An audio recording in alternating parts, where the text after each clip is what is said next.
ambot na lang yun. Grabe. So, we'll get to that. So, ang unhan na to, I actually do have a couple of things in order for me to talk about. I'm going to talk about this nga kanang nasa lista karon. And this is just going to be a quick live kay this is going to be my first live actually about the issues that has been going on in our country, especially First Lady Liza Marcos. Okay. This is going to be my first live. Naging namasagod ko ni Kuangard ni Sas. I've actually reading and have been following Sas, and one of her pressing issues is kana gyud laging ipang-hack ang account. Ako ikapila na ko na hack sad, gitry nila hack pero they can't do it kay bait man sa tagamay sad, no? Hello. Tanaw na to. Sige, ato nang tanawon ron. So first thing, so let's talk about Claire Castro, no? Let's talk about Claire Castro. Okay, daghan kay nagingon nga nabuang ng taon na siya. Oy, patakka naman nagyaw. Honestly, regarding Miss Claire Castro, maluoy ba yata niya? Kibaw ba mong kana si Claire Castro wala na siya'y access sa presidente? Wala siya access sa presidente. Ug unsay istorya ana niya sa buntag, lahi isad ang kanang statement sa presidente on a later day. Kiwa mo gyud siya access sa presidente. Mo nang magpataka na lang siya tubag at the top of her head. Maluoy ba yata? Mahug na lang siya o kanang bakakon kay lain-lain naman ang statement nga mo gawas niya gikan niya versus sa presidente. Mo kabantayan na. Maluoy ba yata? Pero kung saan taman mao man yang gipili nga suportaan. So usa sa mga kung dapat na kustoryano about ni Claire Castro no kay kini iyang pamakak gyud nga moingon gyud siya iya gyud intawong ipang mugos iya yung i-push ang narrative nga naabot lagi kuno si kuan diha si First Lady kuan Liza Tanas diha sa Pilipinas atong pagpitsa Jays ingon siya at exactly 5:58. Siya nang kag 5:58 at the top of her head ma niya siya liraw yung mata niya tanaw siya sa babaw murag naabot siya atong alas 5:58 atong paglunes la kita kana. So that was really obvious no na at the top of her head yun na big istorya no. And then paghuman on a later day ana na po siya na actually kanang probably earlier than 5 o'clock. Earlier than 5 o'clock na sa diyang gingon. So mga pasado alas 4 na po diyang gingon. So unsa man gyud. So akong gi-calculate awaha mo ning nahitabo man gyud. Dool kini sa mga balay ang katong venue nga nahitabuan nga nakita ng balay patay nga lawas ni kuan ni Pau. Nya hibong ko nga porti yung sa baang nya gahilira diri man gud sa America gud basta even ang kanang mga homeless nga kanang magkagubot grabe kaayo sendan og kanang kuan fire truck sendan og kanang ambulance sendan og pulis nga usar ka buok nga kanang homeless ang kanang nanghasi muna diri sa America muna diri. So moto nagkakuan na kanang nagkagubot na nang kwanto mga pasado alas 11 padung to siya alas 12 na nagkagubot na dapit sa kanang Beverly Hilton nagkagubot na dito dapita unya anak ko na unsa na pud kanina tabo dihi ay so nagtukog fire drill kay they normally have their fire drills pero kana it's out of season kay fire drill nila oy tungod siguro ni sa katong recent fire diri sa kuan sa California mo nang ilang mandatory siguro nga sayo ang fire drill pero okay so wala rasad ko. And then on the later days na ato dito na nako nabasahan nga naay din nakitaan nga patay nga lawas ko na so na-connect mo ditong pagkahitabo adi ay so pagano nako mao dito katong nagkagubot atong mga kuan mga pasado alas 11 padung alas 12 atong pag kuan sa pizza 8 sa Sabado mao dito siya.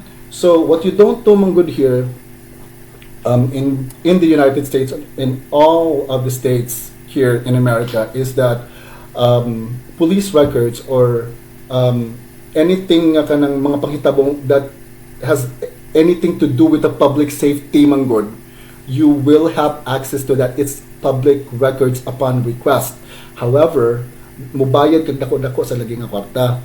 So anyways, mauto I was like, oh okay, since I live nearby, might as well. So pagato na ko masurtean ko nga ang gabantay dito is ang ako ang kanang kliyente na ko. So dala ko musulti gyud kung sa akong trabaho or what I do for a living, but kliyente na ko. Unya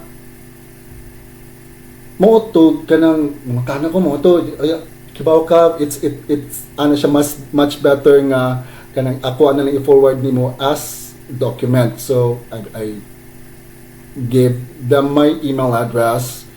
And then, moto naghuwat kong mga pila ka adlaw, pag-ano na ko katong moto nag-video na yun ko dito, pero wala pa to na ko ang kuan ha, document ato ha. Katong second video na ko na about ni kanang Paulo Tantoco, second video nga nagpaatbang na pud ko sa Beverly Hilton. Wala pa to na kong document ato. So I was just recounting dito na ko na-introduce ni Maharlika, ni Sas, and everyone else. Nya, kada hala maudi ay nagkonektado gid tanan. So moto after a few days ato dito na ako na-receive ang document na akong gi-request via email, and then na-shock ko sa content.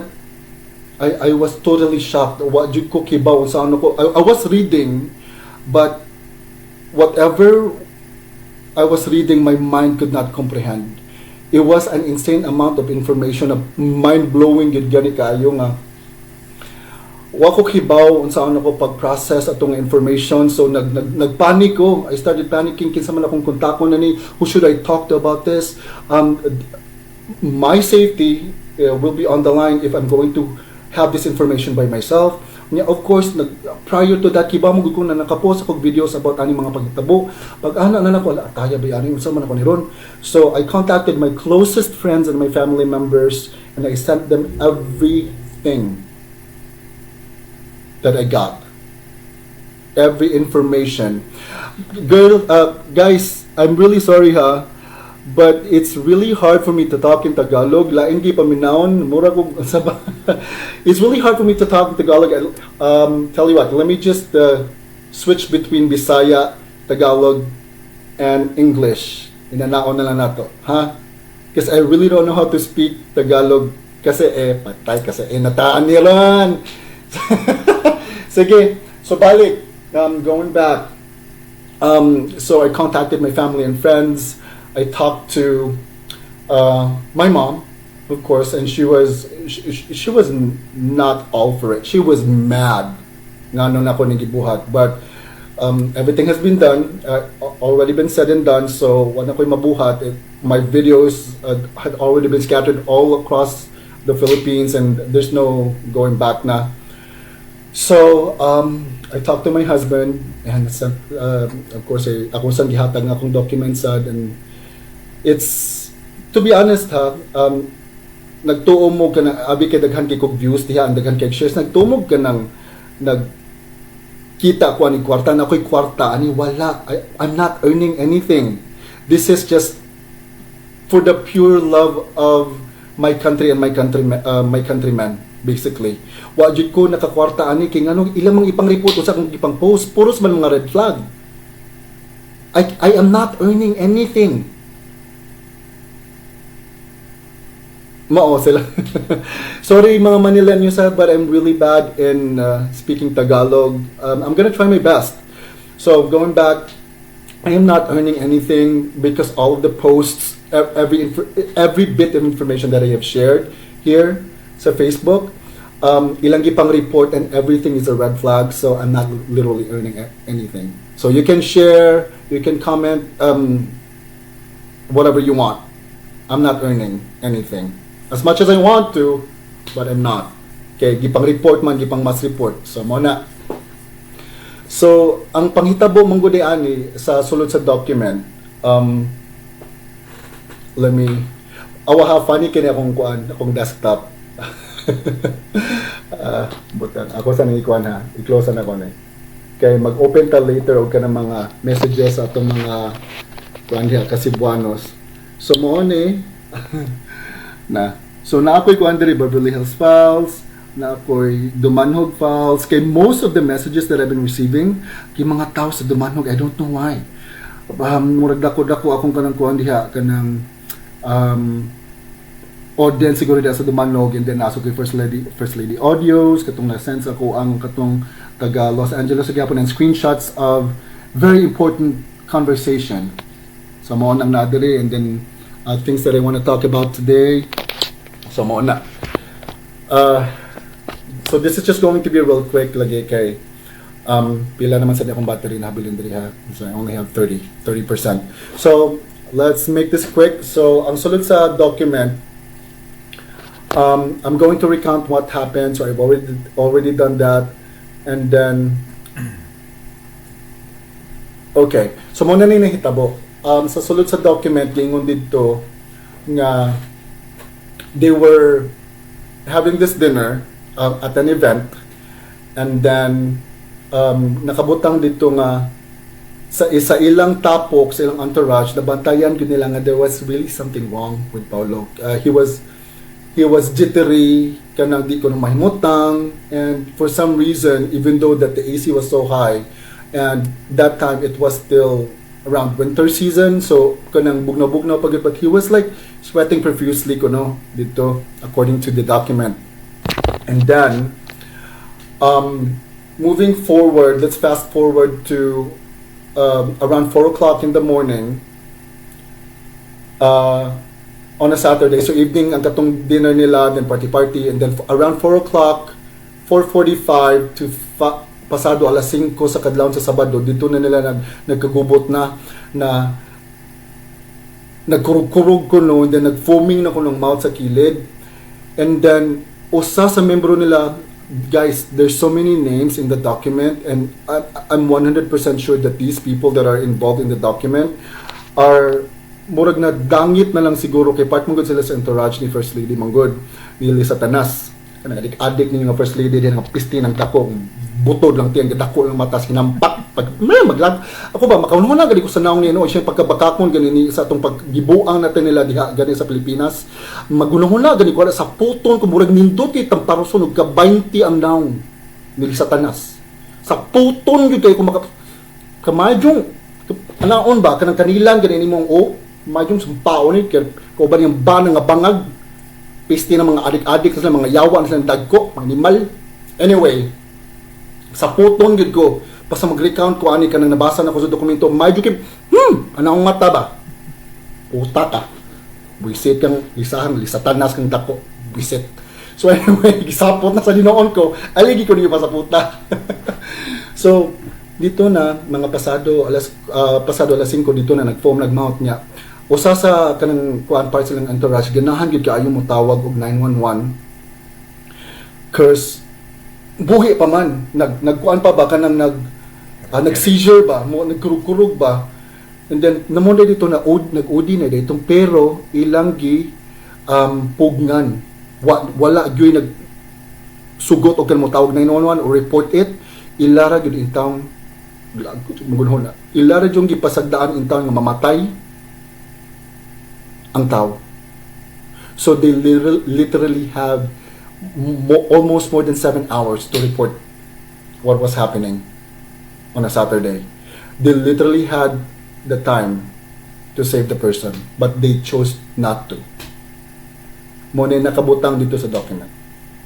A lot of people involved, daghan pa kayo dito, but I'm going to keep this as an last daghan kay chats na ako sad, and then I received a lot of kanang advices sad sa kanang council na nangayo ko advice with sa council na on what to do with the information that I have. So I'm going to keep this, and as last na ko, so to speak, na og naamang gani mahitabo na ko kibaw na mo kinsay kagagawan ug na mahitabo na ko, and that information will be publicly announced. Okay? So, muna sa putong gyud kaayo ko magunahon na kay they had a lot of time to report and save Paulo. They had a lot of time, but they chose not to. Diba? So karon, going back ni Claire, ingon siya na alas 5:58 naabot diha sa Lunes. So og ibutang na tog alas 5, pag ningon pa gyud siya kanang sa lain na po nga kanang interview nga naabot ko no mga maybe earlier than 5, mga alas 4 ko no pasado. Butang na to alas 4 pasado pero akong gi-calculate ha, tanawa, akong gi-calculate. Og ibutang na to, ingon man siya alas 5:58. So ibutang na to alas 6. Butang na to alas 6 naabot ang giatay ang demonya. Wa rin na namatay, wa rin na na-crash ng private plane, piste nang hinampak ng mga yawa, mga kawatan ato ang kwarta na nila tanan hinampak sila. Ang mga dagko kita mga taxes pero na nila tanan kabayong balbaluk na natay. So butang na to alas 6 sa buntag naabot sa Lunes. It takes 14 to 16 hours ang flight straight from LAX to Cebu. So butang na to 15 hours na sila sa LAX and yan apagod na mga pila pa ka oras na kanang buffer time to prepare and to clear for takeoff and manginana ba. So i-calculate na to, dapat na sila pasado alas 10 or alas 11 sa Sabado pa lang sa gabi na sila sa airport sa LAX. Imagine ha, imagine lang na nga fact, that's a fact. Dapat na sila around 10 to 11 in the evening on a Saturday, pizza 8 para maabot sila diha pizza G's sa alas 6 sa Lunes sa Pilipinas. Kay lain-lain man tag time zone day, advance pa mo din pila ka oras. Buntag nyo hadiri amwa adiri gabi. Inana na. So ibutang na to kanang imposible kaayo nga naabot siya diha while naapa siya diri sa Amerika. Okay, the authorities will diha gyud nagkasangit-sangit inyong kanang Claire Castro diha. The authorities will prevent them from flying from LAX to the Philippines when na-questionable kaayo nga namatay. Part kasi entourage nga namatay nga questionable kaayo. Di ba? Ako ba kanang nagka-split ends ko day. Nagka-split ends ko magunahon sa kabakako ni Claire.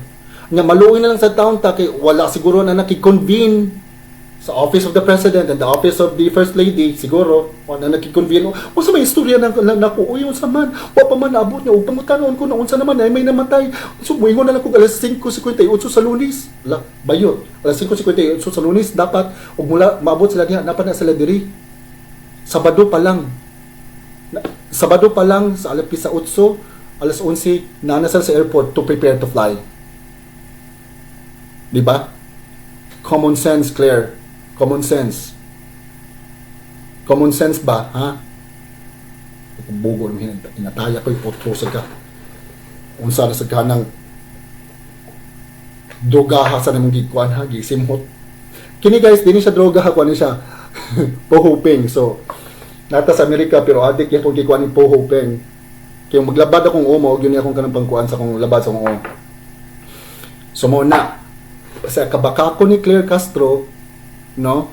Sa pagkabakako niya, ambot. Pataka na lang storya. So muna ni Ron, kinimanggod siya, the main reason, this is what I think is happening ha. Naghimo-himo na lang siguro na sila ka ng event kay kabantay ka kuan kayo timing kayo sa adlaw nga gipunit si President Duterte, former President Duterte, the same day na katong nagparty-party sila diri sa Amerika. Kay katumanggod mga panahon na manggod, actually you may not know, I've been convening with other content creators na sad di lang na kumusulti yung pangalan because we're not supposed to be in contact with each other. But money, ang sulti man good is murag ilan na lang diversion himo na lang si First Lady as kanang pang divert na lang gani sa mga panghitabo diha para di ta makafocus sa presidente. So focus ata sa goal karon ato usang padag-on ang PDP laban o ganahan gyud mo nga makauli si former President Rodrigo Duterte. So kini man good katong pagka-adlaw nga gipunit si presidente o naadiri ang First Lady, kato sila nag-andam na dito sila sa uprising. Nag-andam sila og magkagubot ba kay kibaman gud sila na grabe kayo ang support nato diha sa mga Pilipino ni former President Rodrigo Duterte. So mao to nagready to sila nato sila diri sa Amerika if in any case na ay may panghitabo nga grabe kayo nga uprising nga masuko ang mga Pilipino mag people power kato actually ilara tong kanang kuan kanang reason na lang yun to nga murag na ako ng inventory pero ang pagkatinuod yun ato is naglikay sila ma-persecute. Naglikay yun sila. Mawag yun tong tinuod. And katong pagkapunit nila ni Kuan, ni former President Rodrigo Duterte that day, that was unconstitutional. That was unlawful. Kiba mo nga no? Our government there does not even recognize ICC as an extension of our judicial office. We already have a functioning judicial system there in the Philippines. Why would they send the president to ICC? We don't even recognize them. The branches of the government of the Philippines does not recognize ICC as an extension of our judicial system.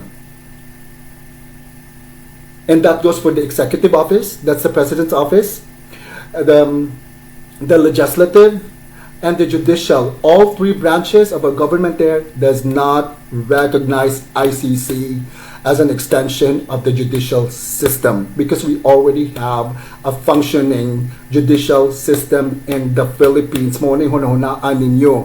The reason why dili na nila ipakuan diha sa Pilipinas si Rodrigo Duterte, our former president, our beloved president, it's because og diha magud nila ihiring tanan manggod na ay people power mahitabo.